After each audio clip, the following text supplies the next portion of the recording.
Coming எபிசோடுக்குரிய promo release பண்ணியிருக்காங்க. வீடியோக்குள்ளே போகிறதுக்கு முன்னாடி நம்ம சேனலை லைக் அண்ட் சப்ஸ்கிரைப் பண்ணிவிட்டு சப்போர்ட் பண்ணுங்கள். வீடியோ வந்துட்டு நல்லாவே இருக்குது. இப்படிலாம் கொண்டு வாங்கய்யா, இப்போ தான் அப்படியே பார்க்குறதுக்கு கண் குளிர்ச்சியாக குழுன்னு ஹாப்பியாக இருக்குது அப்படின்ற மாதிரி தான் இருக்குது.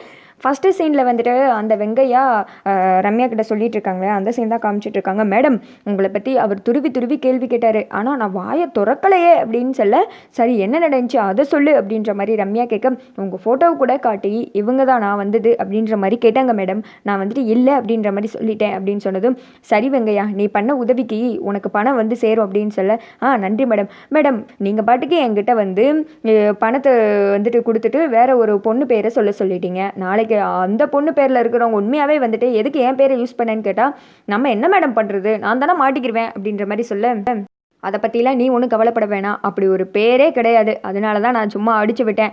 அப்படி எதுவும் பிரச்சனை வந்துச்சுன்னா நான் பார்த்துக்கிறேன், உன் பக்கம் எதுவுமே பிரச்சனை வராது, புரியுதா அப்படின்னு சொல்ல, சரிங்க மேடம் அப்படின்னு சொல்லிட்டு ஃபோனை கட் பண்ணிவிட்டு ரம்யா அந்த பக்கம் திரும்புகிறாங்க. யாரையோ பார்த்து வந்துட்டு ஷாக் ஆகி போய் நின்றுட்டு இருக்காங்க. மேபி அது வந்துட்டு ஐஸ்வர்யாவை கூட இருக்கலாம். ஏன்னா 2 கூட்டுக்கிழவாணி தான், குடும்பத்துக்குள்ளே எப்படிரா வந்துட்டு அடுத்தவங்களை செக்கடிச்சு தள்ளி விடுறது அப்படின்ற மாதிரி பார்க்குறதுல 2 ஒன்றுக்கு ஒன்று சளைச்சதுக்கு கிடையாது. அதனால ஐஸ்வர்யா வந்துட்டு இனிமேல் ரம்யா கூட கூட்டு சேர்ந்து இவங்க எல்லாரையும் அழிக்கிறதுக்கு பிளான் பண்ணலாம். ஏன்னா வில்லிகள் எல்லாருமே வந்துட்டு கூட்டமாக தானே வந்துட்டு பிளான் பண்ணுதுங்க. 3 தேவிகள், அதாவது மூதேவிகள் வந்தாங்க, அடுத்து பிரிஞ்சு கலைஞ்சு போயிட்டாங்க. இப்போ வந்துட்டு இந்த 2 தேவிகளும் சேர்ந்துருக்காங்க.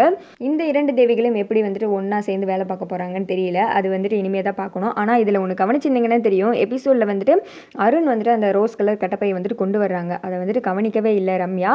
ஒருவேளை அந்த ஐஸ்வர்யா கண்ணில் பட்டு அதை வந்துட்டு ரம்யாவுக்கு ஃபேவராக கொண்டு போகிற மாதிரி கூட வந்துட்டு சீன் கொண்டு வரலாம். அப்படி இல்லைனா மீனாட்சி கண்ணில் பட்டுச்சுன்னா மைதிலி மீனாட்சி சேர்ந்து டவுட் வந்து இதை பற்றி விசாரிக்கிற மாதிரி கூட இருக்கலாம். ஏன்னா இப்போதைக்கு அவங்க 2 பேத்துக்கு தான் வந்துட்டு ரம்யாவை பார்த்தாலே பிடிக்கல, பயங்கரமாக அவன் மேலே வந்துட்டு ஏதோ சந்தேகத்தோடய அலைகிறாங்க. இவங்க 2 பேரும் இப்படி இருக்கிறதுக்கு அதுக்கு பேசாமல் கார்த்திகிட்டே போய் உண்மையை சொல்லிடலாம் அப்படின்ற மாதிரி தான் இருக்குது. அடுத்த சீனில் அபிராமி அவங்க தீபாவை கோயிலுக்கு வந்துட்டு கூப்பிட்டுருப்பாங்க இல்லையா, மீனாட்சி வந்துட்டு நீங்கள் போயிட்டு வாங்க, எனக்கு வீட்டில் வேலை இருக்குது அப்படின்ற மாதிரி சொல்லிட்டு அவங்க 2 பேரையும் மட்டும் அமுச்சு விடுறாங்க. அது மாதிரியே வந்துட்டு கோவிலுக்கு போகிறாங்க.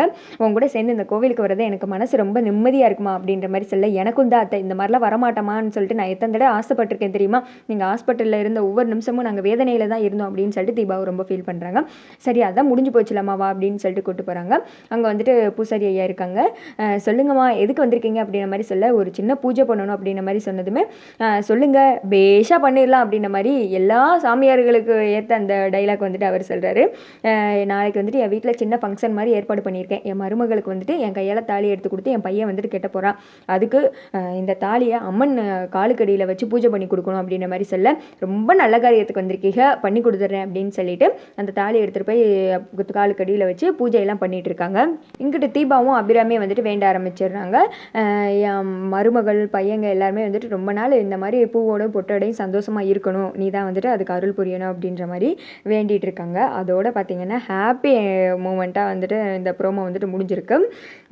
மீனாட்சி சொன்னாங்க இல்லையா தீபா கிட்ட, எங்கள் 2 எப்படிலாம் கல்யாணம் நடந்துச்சு அது மாதிரி உனக்கு நடக்கணும்னு ஆசை இருக்குல்ல, அதை வந்துட்டு பண்ணலாம் அப்படின்ற மாதிரி இனி போய் வீட்டில் வந்துட்டு பிளான் போட்டு கல்யாண ஏற்பாடு மாதிரி வந்துட்டு சீன் வருமோ அப்படின்ற மாதிரிலாம் வந்துட்டு யோசிக்க தோணுது. ஏன்னா டக்குன்னு தாலியை மாற்றிட்டாங்கன்னா இந்த சீனே முடிஞ்சிற மாதிரி ஆகிடுதுல. ரம்யா வந்துட்டு அந்த தாலி எனக்கு வேணும், அடைஞ்சே தீர்வேன் அப்படின்னு சொல்லிட்டு ஒரு முயற்சியில் வந்துட்டு அங்கிட்டு போராடிக்கிட்டு இருக்கு.